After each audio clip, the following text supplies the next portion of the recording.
हमारो कान्हा गोवर्धन गिरधारी, हमारो कान्हा गोवर्धन गिरधारी। देखिए, भगवान श्री कृष्ण जिनकी अनेकों लीलाएं हुई हैं, वह श्री कृष्ण जब देखा कि सारे ब्रजवासी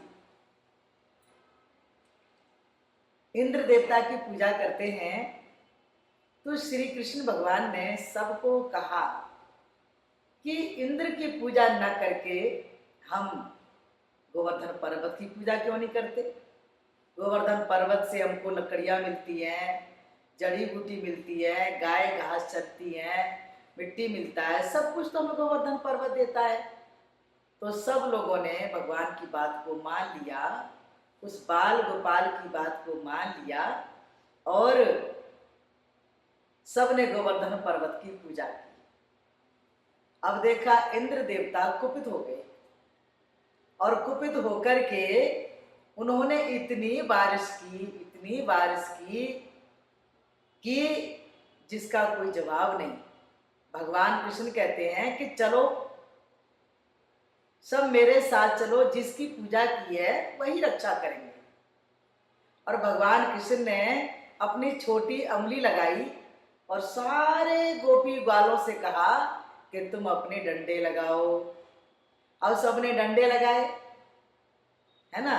तो कहते हैं कि बादल बरस बरस गए हारे, कन्हैया मेरो वारो। कि बादल बरस बरस के हार गए और इंद्र देवता भी हार गए, जैसे उनका पानी खत्म हो गया हो, पर भक्त नहीं थके।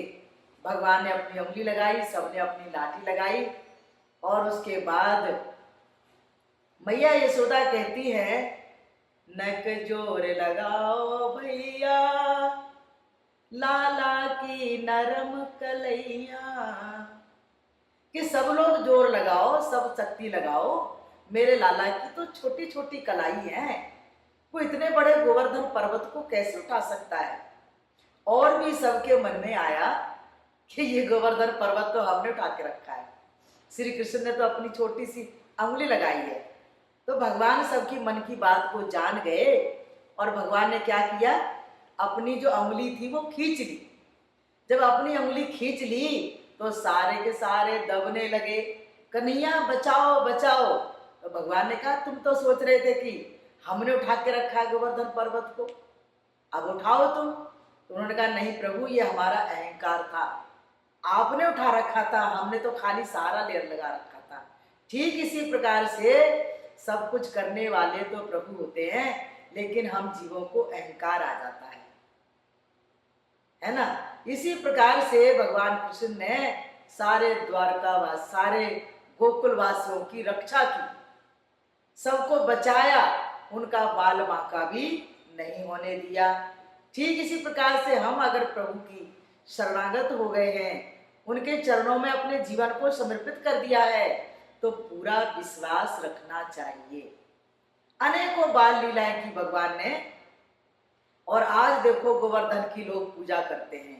जो गोवर्धन पर्वत त्रेता युग में जब समुद्र पर पुल का निर्माण हो रहा था, उस समय सभी को भगवान ने कहा पत्थर डालो, और भगवान की आज्ञा के अनुसार हनुमान जी भी गोवर्धन पर्वत को लेने गए। पर्वत ने कहा कि अभी मेरे पास टाइम नहीं है, कौन भगवान कैसे भगवान अगर मगर, लेकिन मैं टाइम लगा दिया। लेकिन हनुमान कहते हैं कि हे गोवर्धन पर्वत, तुम मेरे साथ चलो, मैं तुम्हें भगवान राम के दर्शन कराऊंगा। अब गोवर्धन पर्वत ने क्या किया, जो सेवा का समय था वो सारा बातों में व्यतीत कर दिया।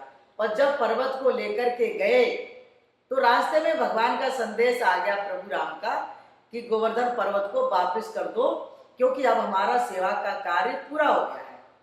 अब गोवर्धन पर्वत बड़े दुखी हुए, हनुमान जी से बोले, प्रभु आपने तो कहा था कि मैं श्री राम के दर्शन कराऊंगा, पर अब तो वो दर्शन मुझे होंगे नहीं, मैं तो बड़ा भागा हूँ, ना तो मेरी सेवा लगी और ना ही मुझे दर्शन हुए।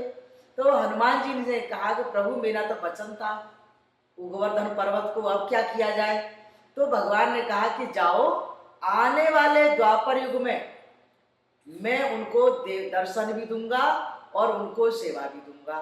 तो देखो, सेवा का मौका अगर गवा देते हैं तो युग भी जा सकता है। जैसे गोवर्धन पर्वत को त्रेता युग में वचन दिया था और द्वापर युग में भगवान ने उसे अपनी अंगुली पे उठाया और सबको नीचे लाकर के सबकी सेवा की। ठीक इसी प्रकार से जब प्रभु की सेवा मिलती है तो हमें उसका लाभ उठाना चाहिए। अगर मगर आज कल करेंगे तो समय हाथ से निकल जाएगा, फिर हमें पछताने के सिवा कुछ भी नहीं मिलने वाला नहीं है। इसलिए भगवान कृष्ण यही कहते हैं कि सेवा से समय पर लाभ प्राप्त करो। तो भगवान ने इंद्र का गर्व चूर किया। इंद्र भगवान के चरणों में आते हैं, क्षमा मांगते हैं, कहा प्रभु मुझे क्षमा करना, मैं आपको जानता नहीं था। हे वासुदेव, हे मालिक, मुझे क्षमा करना, आप तो जगदीश्वर है, परमेश्वर है। मेरा झूठा अहंकार था लेकिन आपने उसे चूर चूर कर दिया और मैं आपका दास, आपका सेवक हूँ। हे प्रभु मुझे क्षमा करें। तो गोवर्धन पर्वत की ये पूजा जिसे हम करते हैं, श्रद्धा विश्वास के साथ प्रभु के चरणों में भाव रखना चाहिए, प्रेम रखना चाहिए और तभी भगवान अपने ज्ञान के गोवर्धन पर्वत के नीचे अपने शिष्यों को, अपने भक्तों को ला करके रक्षा करते हैं।